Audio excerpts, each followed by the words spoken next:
Abang Ikut travelnya lama awak. Banyak sewa, banyak sakit. Travel dek? Iya dah. Agak apa? Awak ke Pekanbaru dah. Agak apa? Awak ke Bengkulu dah.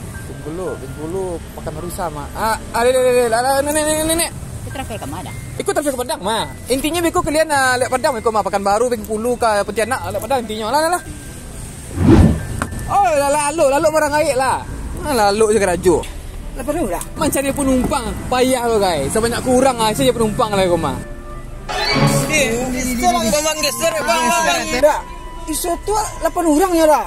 Iku 15 orang lebih mah dah. Itu seketik lah kau nyo. 30 isa mu isi kau mah. Leo tu kau bawa nawak kau bawa rumah. Lah, tuh. Mahal lah kau dah. Yang isi cek mahal lah. Segala mahal ini kau mah. Pacah muncul isi cek mahal kau. 100 banyak lah gaya kan. Ada murah-murah hidup ini. Kemas kau. Awak ke Pekanbaru dah. Awak ke Bengkulu dah. Awak ke Medan. Awak ke Bandung dah. Aceh lah. Jauh kecil dah. Yalah ya. Ikut travel ke Padang kau mah. Ya sorong belah.